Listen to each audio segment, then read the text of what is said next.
Hello, ladies and gentlemen. On behalf of ImagingBiz.com and Fuji, I'd like to welcome you to the webcast entitled Developing a Comprehensive IT Strategy for the Practice, Roles, Relationships, and Resources. If you have questions at any time during the presentation, you may type your question in the QA box located at the bottom of the interface below the presentation. Questions will be collected and answered accordingly at the end of the presentations. If you are in need of technical assistance, please dial 1-800-264-7882 and reference confirmation number 303-87000. This information is also listed on your confirmation email. Please note that this conference is being recorded. And now it is my pleasure to turn the program over to Cheryl Proval, Vice President Publishing, Imaging Biz, and Editor of Radiology Business Journal. You may begin, Cheryl. Thank you. Good morning. It is my pleasure to introduce the leadership of Riverside Radiology and Interventional Associates based in Columbus, Ohio, one of the nation's leading radiology practices. Riverside Radiology ranked 11th last year in Radiology Business Journal's ranking of the 50 largest private radiology practices. Mark Alfonso, MD, who subspecializes in body imaging, joined Riverside Radiology shortly after taking his boards in 1995 and has served as president since 1999. Under his leadership, the practice has grown from 17 to more than 70 subspecialized radiologists and has greatly expanded service throughout Ohio.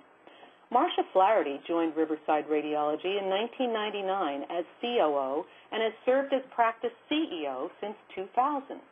During her tenure, the practice developed a significant business infrastructure, including the launching of a clinical interventional service and outpatient interventional center, opened and sold a full-service imaging center, and expanded from one hospital to 17. She has responsibility for 95 FTE employees and manages contracts with 34 hospitals, imaging centers, and physician practices. Ron Hosenfeld joined Riverside Radiology in 2002 as CIO. Under his oversight, Riverside rolled out a regional PACS that houses images for 6 hospitals and 7 imaging centers and developed software solutions in conjunction with the radiologists, one of which has resulted in a proprietary work list that is beginning to service other large practices. He oversees a department of 17 and a 24/7 operations support center. Also with us this morning is Jim Morgan, Vice President of Medical Informatics for Fujifilm Medical Systems, based in Stamford, Connecticut. His responsibilities include marketing, product management, and system implementations for Fujifilm's Synapse Risk and cardiovascular informatics systems. He manages a team of 100 people dedicated to the needs of customers in the United States. I now will turn the program over to Marcia. Thank you, Cheryl. We're going to provide an overview of Riverside Radiology to put this presentation in context. Dr. Mark Alfonso will speak to clinical quality and how the practice of our IT practice ensures physician satisfaction. Ron Hosenfeld will cover most of the presentation with an IT overview and explain the various aspects of our IT enterprise. Then Dr. Mark Alfonso will finish the presentation talking about the return on our investment for our IT infrastructure. And we invite Jim Morgan to join in at any time adding comments to our presentation. Just to present a little background about Riverside Radiology Associates, as you can see from the map of the state of Ohio, we cover a wide geography throughout Ohio with the 17 hospitals and 27 outpatient centers. We also have a very robust vascular and neurointerventional practice. Riverside Methodist Hospital, our main hospital, is the largest stroke program in the state of Ohio and the largest neuroscience program in Ohio. So we have a very busy clinical practice on the interventional side. We read in excess of 1 million studies per year, and we're able to do that averaging an 8-minute turnaround time for all of our ED cases, and most of our cases are completed within 2 hours. When we set out on this venture of developing an IT infrastructure, our goals were pretty simplistic. This was back in the early 2000s. We knew that we wanted to be able to utilize this structure anywhere, anytime, any place, and that was the goal that was placed before Ron Hosenfeld as he developed this enterprise. Our IT platforms and services virtually impact every aspect of our business, from scheduling our physicians to our quality assurance program, our Joint Commission accredited process within our credentialing and our outpatient practice. Our clinical practice has an EMR. We have, as Cheryl mentioned, our PACs to numerous hospitals, voice recognition, physician portals, practice administration. We utilize SharePoint in a very significant way in our practice administration infrastructure to share documents throughout our enterprise. Our billing system, we've developed some add-on processes to our billing based on our IT expertise.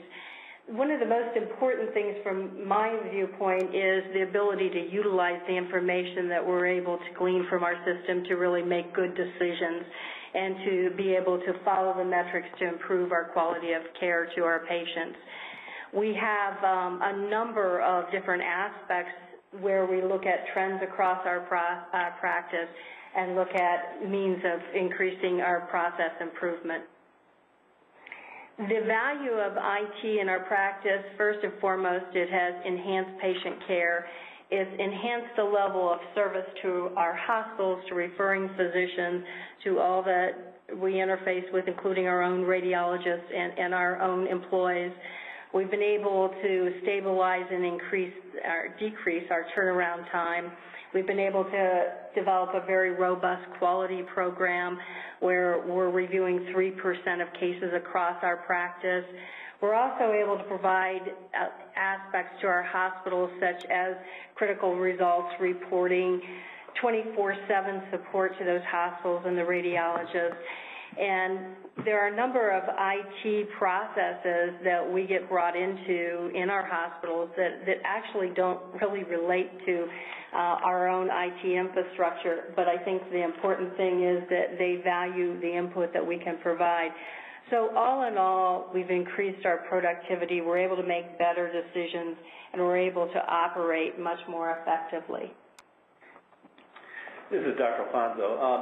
Obviously having a robust IT department is paramount to be able to provide high quality for patients. And what it's really allowed us to do, and this started maybe 12 years ago when we invested in our own PAC system, is to allow for our subspecialization. And our group is 100% subspecialized, 100% meaning that every MRI of the brain is read by a neuroradiologist, musculoskeletal by musculoskeletal radiologist, mammo, nuclear medicine, and vascular interventional radiology.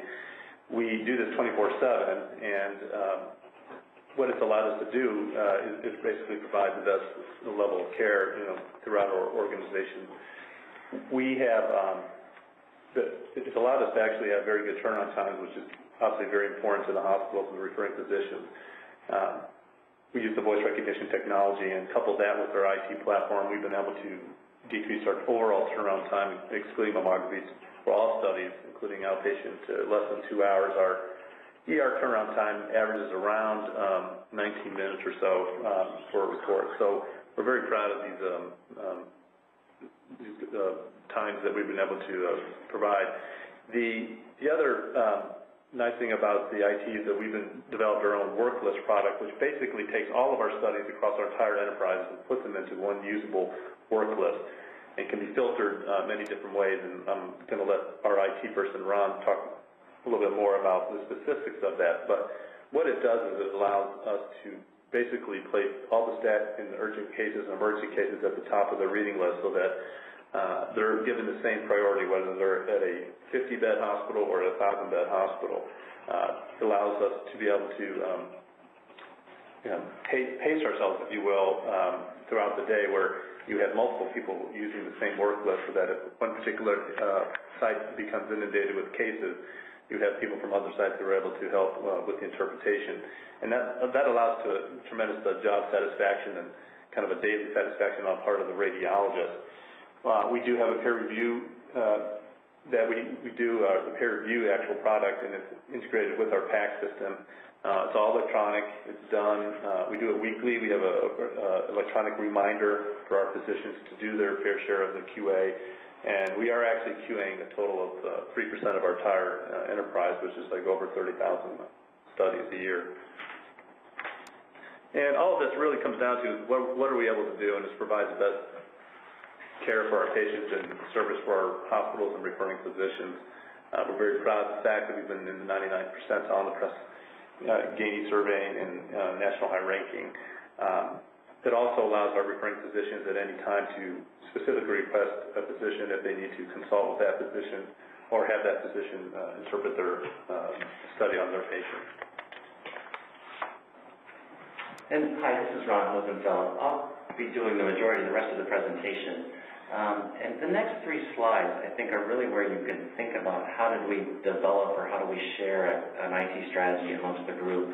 And first, even though my performance review is not due now, we have to acknowledge the leadership of our group, the patience of the group in terms of investing in a long-term strategy of the IT has really been key to some of this. And from the flip side with the IT folks, what did we invest? It's really about bridging out beyond the IT, from behind the keyboard and sitting with the radiologists, sitting with the users and understanding what they're going through. So a lot of times you can teach somebody to use an application or you can build an application, but until you sit with them over a long period of time and really feel what they feel and see the things that they see, you miss those little but those important things. And once you do start to see those and you understand what they're going through, I think this is where we're starting to really be able to develop these kind of very unique and great tools for both the radiologist and the patient and the facilities we service. So, the next thing that we discovered is that we were really having trouble communicating with the radiologists what the IT goals were. Marcia had this brilliant but very simple insight that, in fact, radiologists are visual people.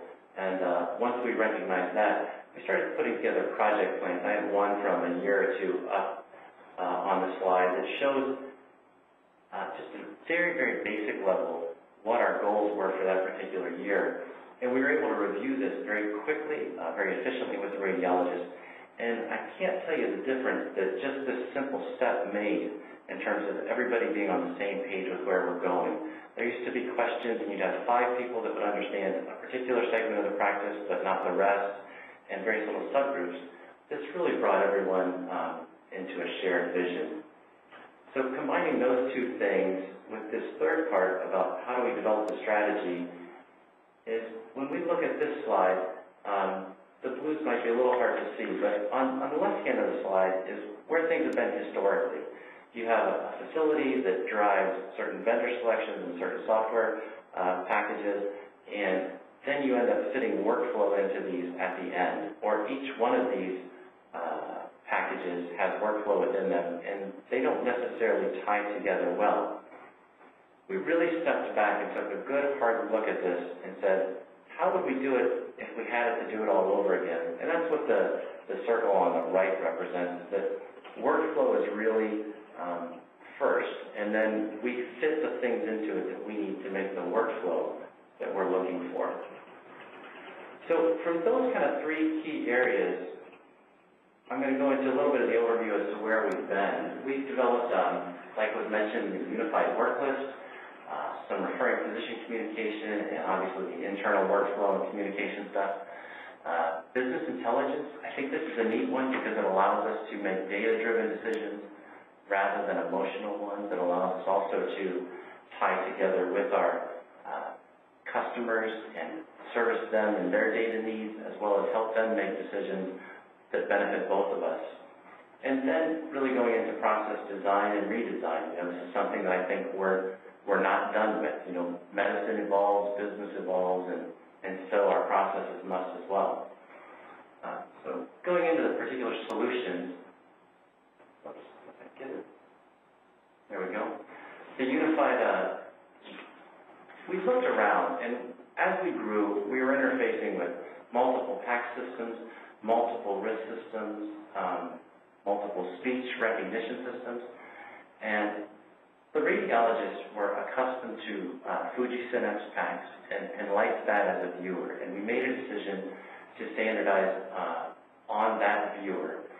And out of this viewer, combining the different packs, the different risks, and the different speech recognition systems, we built a unified work list that drives the radiologist in terms of workflow, urgency of the cases, subspecialty, credentialing, all of the things that you can imagine. And there's a couple other benefits, I'll come back as well, about why the Fuji viewer was standardized for us.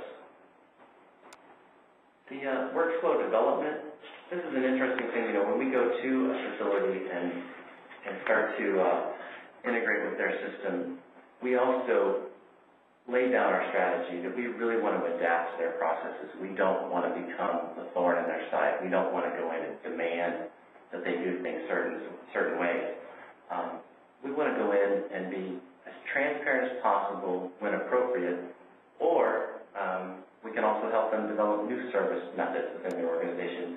If there's particular technologies that they're lacking, we can actually end up providing those. So for some of our smaller facilities, we'll actually be the referring physician portal.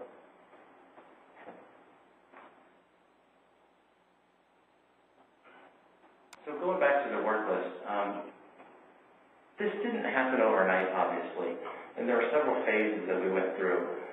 First was the PACS integration. We developed DICOM boxes that allowed us to synchronize our PACS with all the other vendors that are out there, anything from an e-film system to a GE or an Amicus, Kodak, whatever you want to throw at it. That was phase one. Phase two was really the RIS integration. This was as our practice grew in sophistication, we were able to start to build all different kinds of RIS integrations beyond the standard HL7. We do very interesting things with EMRs and financial transactions, with legacy systems that require an FTP or a file. We'll drop PDFs for people. It's whatever their system can support.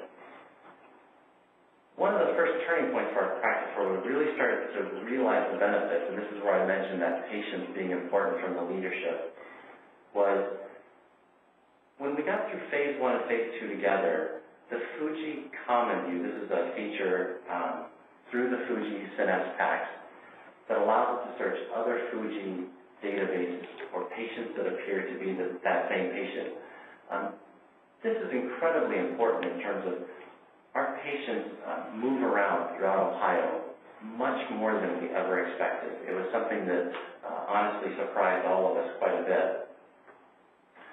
So the Fuji Common View allows the radiologist to open a case and see that patient as if it were in that same system, but in fact it's in an unrelated database. So very important clinically. Phase three was about the voice recognition. We still kind of had two halves. After phase one and phase two, we really still had two halves of the practice. We had a half that was on PowerScribe and a half that was on SpeechQ. We then took this on and tackled it to where now the work list drives the correct voice recognition system, and the radiologist is able to dictate. There's no delay in between the two switching. It's very quick and allows them to move through the exam in an efficient manner, regardless of where the case comes from. Okay. Oops. The current evolution where we are today is a unified work list that I think was, as mentioned, is starting to be adopted by other practices. It really is global. It's an amazing thing. You talk about this, and people say, well, they start to see the different unified work list vendors out there. And I don't think it's until you get into it that you realize how difficult this is, how intricate it can be. And you can get 90% of the way there, but I think it's that last 10% that really separates what we've done. And it allows the radiologist, again, to be so productive. And the end result of that is the enhanced patient care and customer service to our facilities. We also built this so that there's not a human interaction required to populate the work list. It's all done through the DICOM and RIS engines. And The neat thing as well is the rule sets go beyond what you've experienced in the past or what most people have experienced in the past. This handles, are you credentialed at a site? Do you have a particular political relationship with that site? Are you a preference doctor for that site? Did you go to college with another doctor? Are there business case rules that if we have a service level agreement with a facility, it will make sure that cases as they approach that service level are elevated in the list, but without flooding the top of the list so that we don't get a everything is stat sort of situation. But the nice thing about it was, I think because we developed it with the radiologist, we didn't develop anything extra. There's not a lot of, I wouldn't say there's a lot of glitz to it. There aren't a lot of bells and whistles immediately available. It's simple. You sit down and it does exactly what you need to do and nothing more. Additional features that came out of this were really there's a patient search function that kind of takes the Fuji Common View to the next level to where it would be almost a Google-like, I don't know if I can use that without trademark infringements or whatever, but a Google-like search function through all of the patient data that we're aware of. Obviously, in this world of reimbursement challenges and productivity challenges, a couple of things that we've developed are real-time RVU monitors that drive the radiologist or help keep them sort of, I don't know what we say, Dr. Plummer, focused as we go through the course of the day. That's a good word. Yeah. And also allows us to understand where perhaps our problems are. We may have a site that's less efficient than others for one reason, and through the richness of this data, we can actually determine that. Getting into just a little bit more detail, some of the other things that we've developed, right in the center of the screen is a screenshot of the credentials being passed to all the different systems. So our radiologist logs into the system once, and it passes their credentials for all the different systems that could be out there. It's a unified sign-on, but it's sort of a new take on that. Down in the lower left of that screen as well, this is something we call our power meter or our productivity ratio. And we've learned that when our productivity ratio is kind of in that yellow-red area, the radiologists begin to become uncomfortable in terms of feeling overwhelmed with the number of cases. These two lines represent a before and after staffing adjustment that we made to show that we were actually able to bring the staffing level down into a more comfortable, if you will, situation for the radiologist.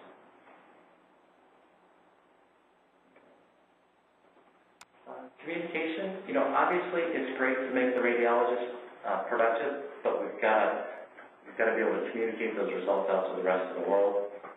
The referring physicians, we really wanted to become the path of least resistance to results.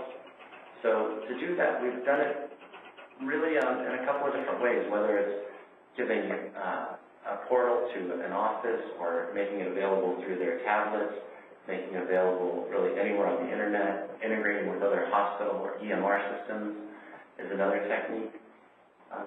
And again, it's about servicing them with the technology that they need. Internally, the work list, once you start to unlock some of these things, just opens up all sorts of avenues that you can create methods for a tumor board and peer review. There's a stat call workflow so that the radiologist, if there's a normal finding, that call can be made by somebody in our operations center.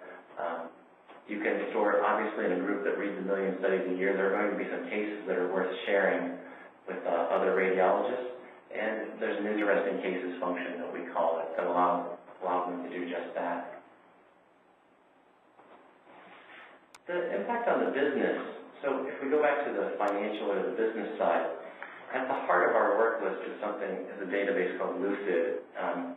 And Lucid is a comprehensive source of just about everything within the practice, anything from PACS to risk, voice recognition to billing data, the radiologist scheduling system, peer review, all of those.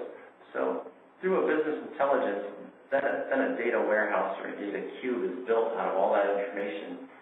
And there's really, I don't think there are very many questions that we can't answer about the group. If you asked how many head CTs were read at these 4 sites between the hours of 2 and 4 a.m.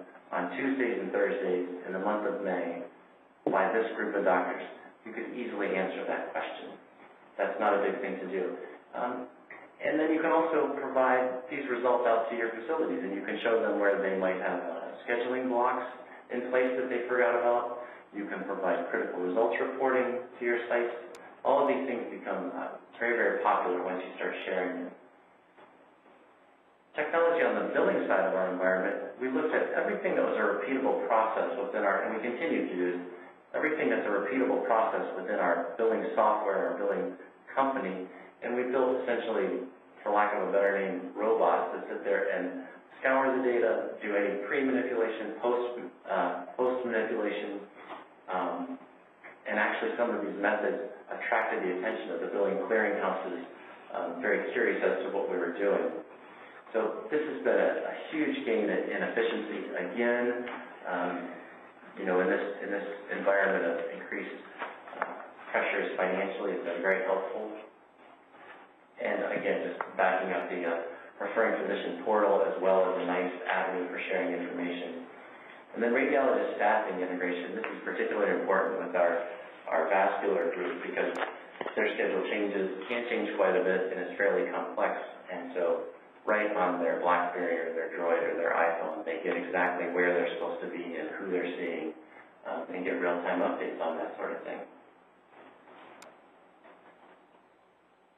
Okay, and then, so this slide sort of just summarizes it, puts it all back into perspective to where we recognize that developing software internally is a very important part of our lives, and it's been very beneficial, but we realized that we wouldn't get there without our vendor cooperation and partnerships as well, and that's where today in particular I wanted to mention that Fuji has been just so beneficial, both with the common view and supportive technically answering our questions.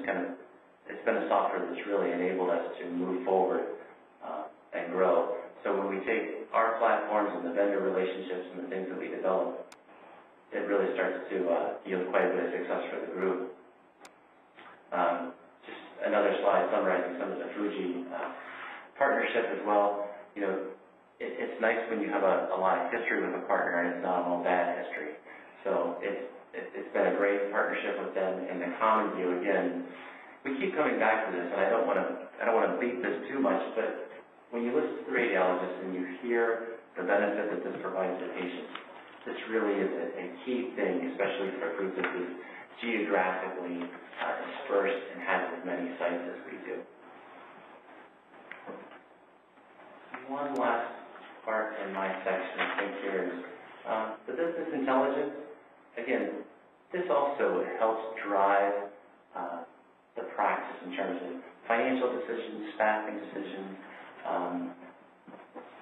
efficiency analysis, and you don't have to wait to do the analysis for the data last year. You can react to the data from yesterday or last month or last week, and I think that's been a real benefit for us. I'm going to hand it back now to Marcia. Yeah, just to wrap things up with our presentation, what is the return on investment for us as a group? Well, for radiologists, the software that we've developed and the use of all these electronic mediums has really increased our productivity. And we quote anywhere from 10 to 20% increased productivity on our radiologists. And what you'll see is that really the middle 75–80% of our practice is probably seeing the greatest gain of 20% increased productivity. Our very high producers are seeing anywhere between 20 to 15%.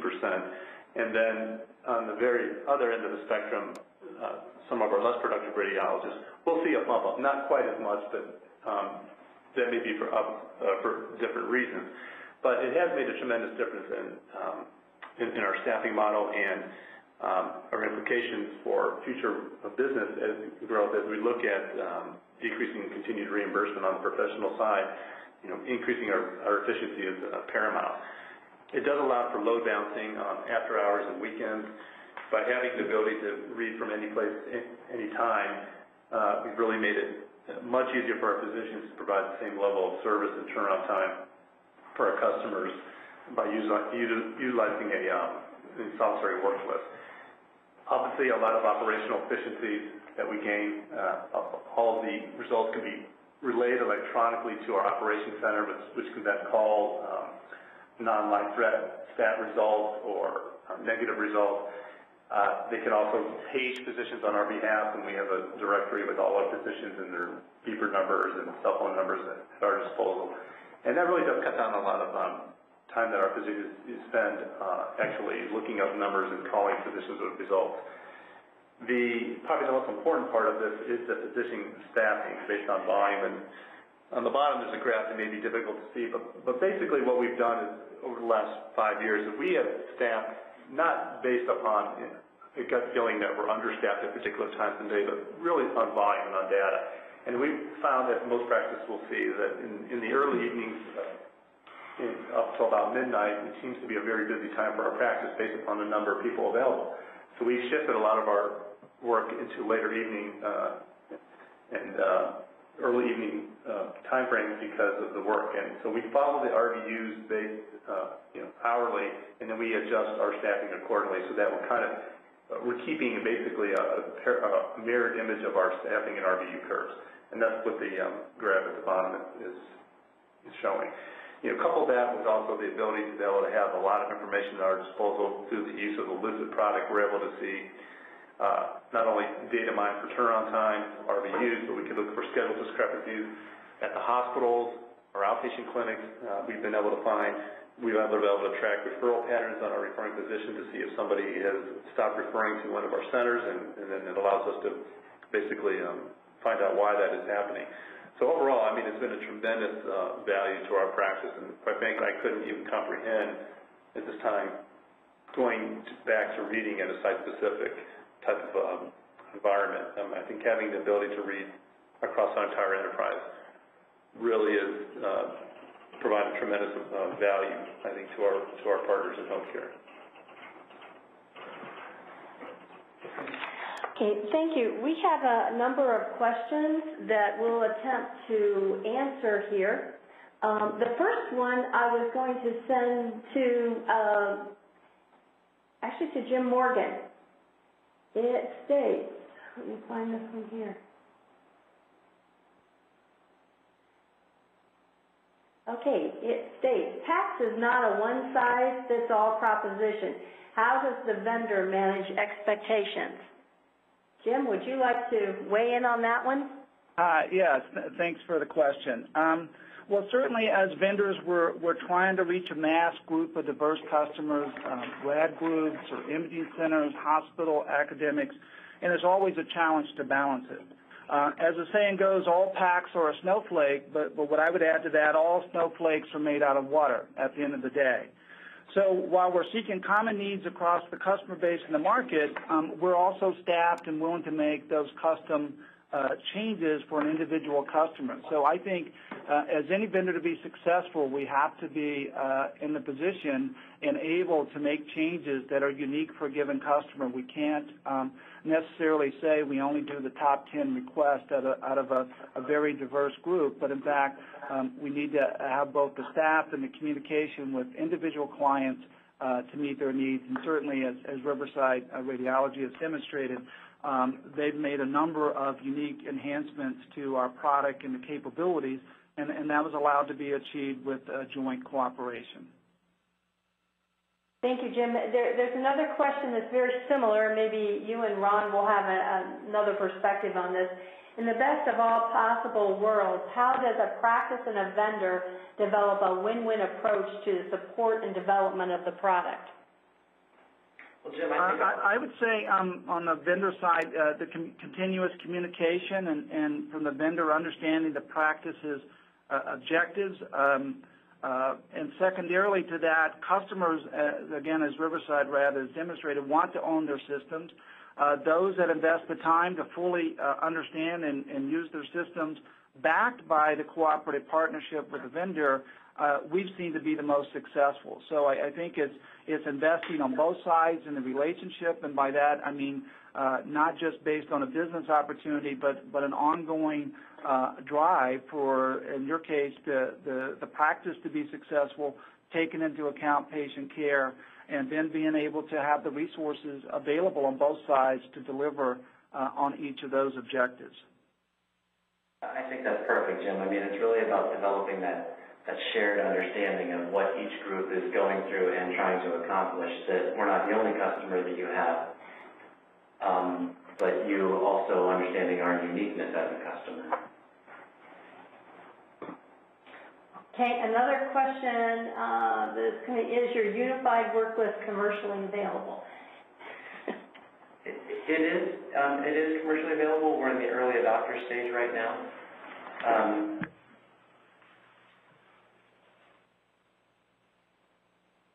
Yeah, I'm not sure what else to add to that. We have implemented it in another practice. Yeah, that's absolutely true. Yeah, they could contact you around it. Yeah, I think we can address those questions afterwards, certainly. Okay. There was a couple questions about HL7 interfacing. Right. Are we currently doing interfaces with EMRs and physician practices? And I think a follow-up one is, how do we choose which ones to support? Right now, we support all of them that we can, that they are able to either provide an outbound or an inbound interface. Some have both outbound and inbound interfaces to their systems. We do the maximum to whatever their capability is, and sometimes even beyond. So, yeah, it's an investment that the group has made, but by bringing some of that expertise in-house, we've learned how to do a lot of the different ones, and now we're able to reuse, essentially, a lot of that knowledge with new customers. Okay. Another question, we'll field this one to Dr. Alfonso. As we move deeper into healthcare reform, do you expect IT to become more or less important, and why? Well, obviously, yes. I mean, if you look at what's being proposed, is to be able to have electronic medical records in all facilities, to being able to relay information from different healthcare organizations.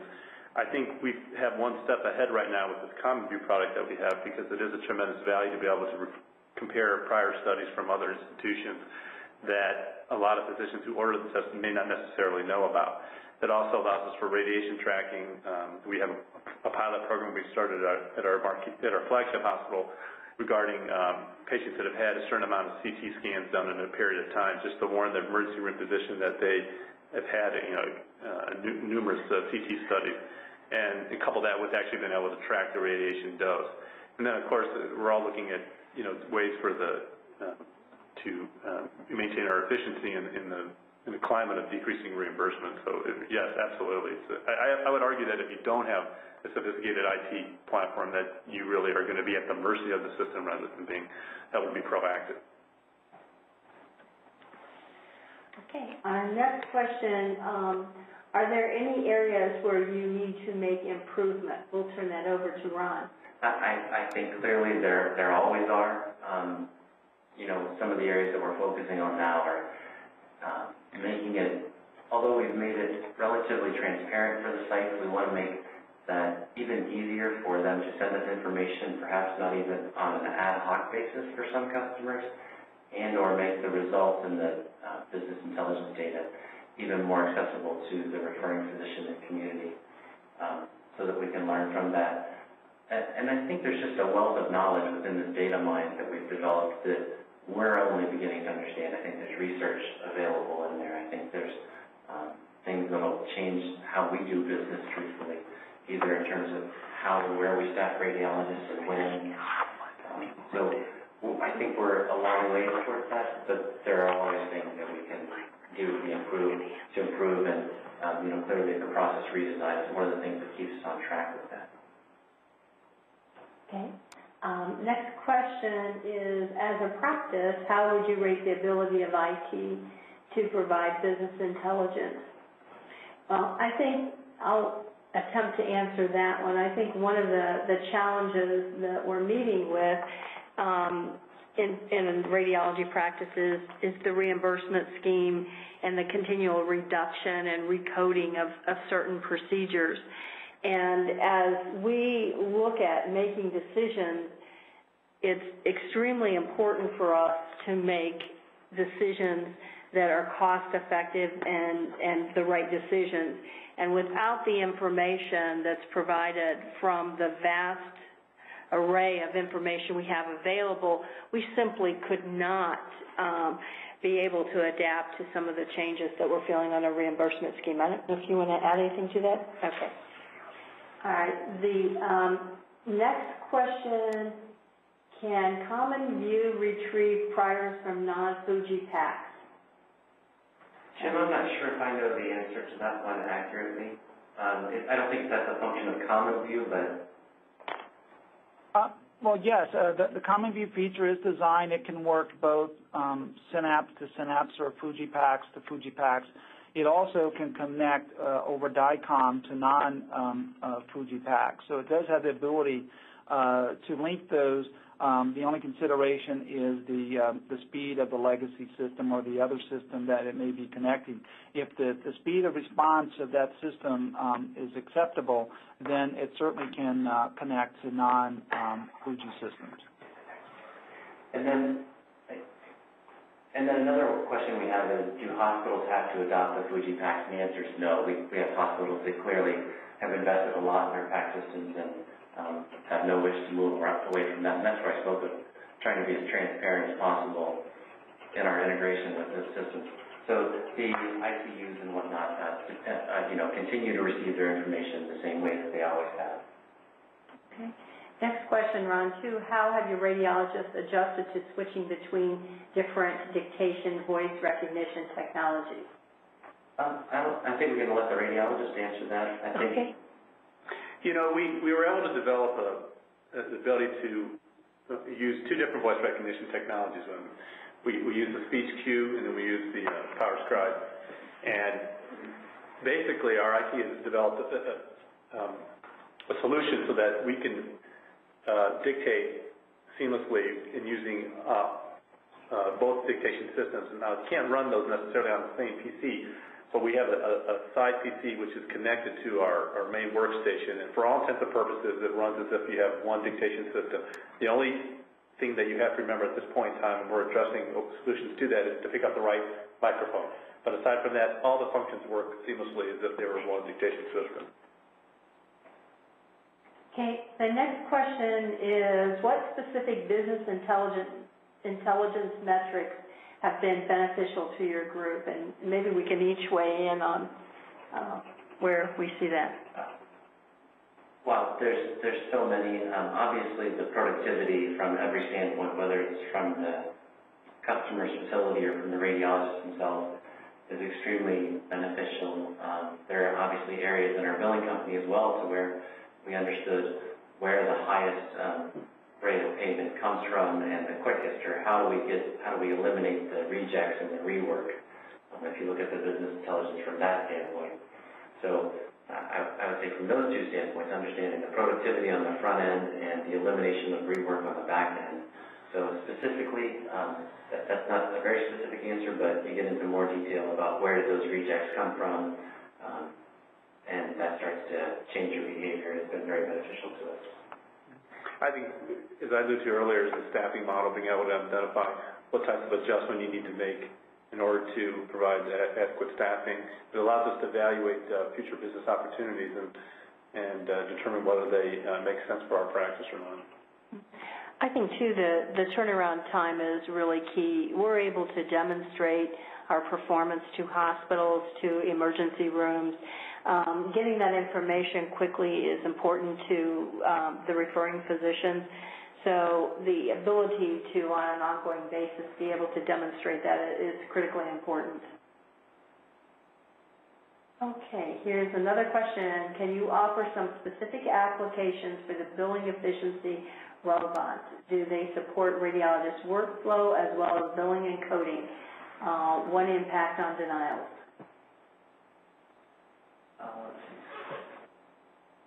The billing robots aren't so much for the radiologist workflow as well as really as they are for the billing coding and denials, and not even so much denials, but the positive side of that, the eligibility. So the posting, the eligibility, finding actually what is the most accurate patient insurance information, because in today's world, the patients are changing from self-pay to insurance and back and forth, and you have to understand what was the condition at the time of that exam. So that has been where we've been able to eliminate a lot of the rework and automate that function. Okay, the next question, are you participating in the PQRI process? How does it assist in collection and processing the information required for bonus payments? Yes, we have participated since the inception, and our process is automated. I can't take the credit from our IT. That actually comes from our vendor that assists us in that process for our billing vendor. Next question is, are you using IT to enhance the patient interface? I think so, sure. Okay. I think that just about wraps up the questions.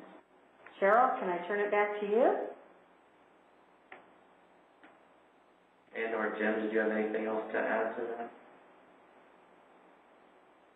Hi, this is Jim. Certainly, I think as Riverside Rad has demonstrated, the vendor relationship, strong IT, can improve patient care and certainly can allow the practice to grow.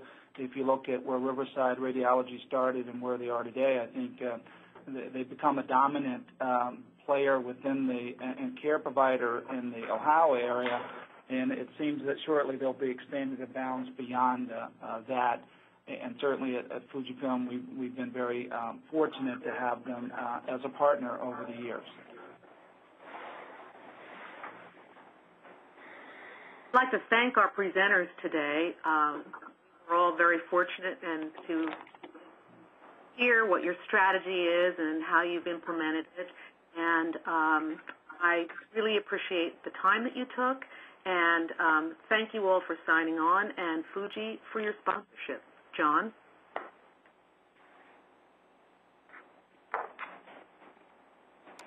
Thank you. That concludes today's teleconference. Thank you for participating. You may all disconnect at this time.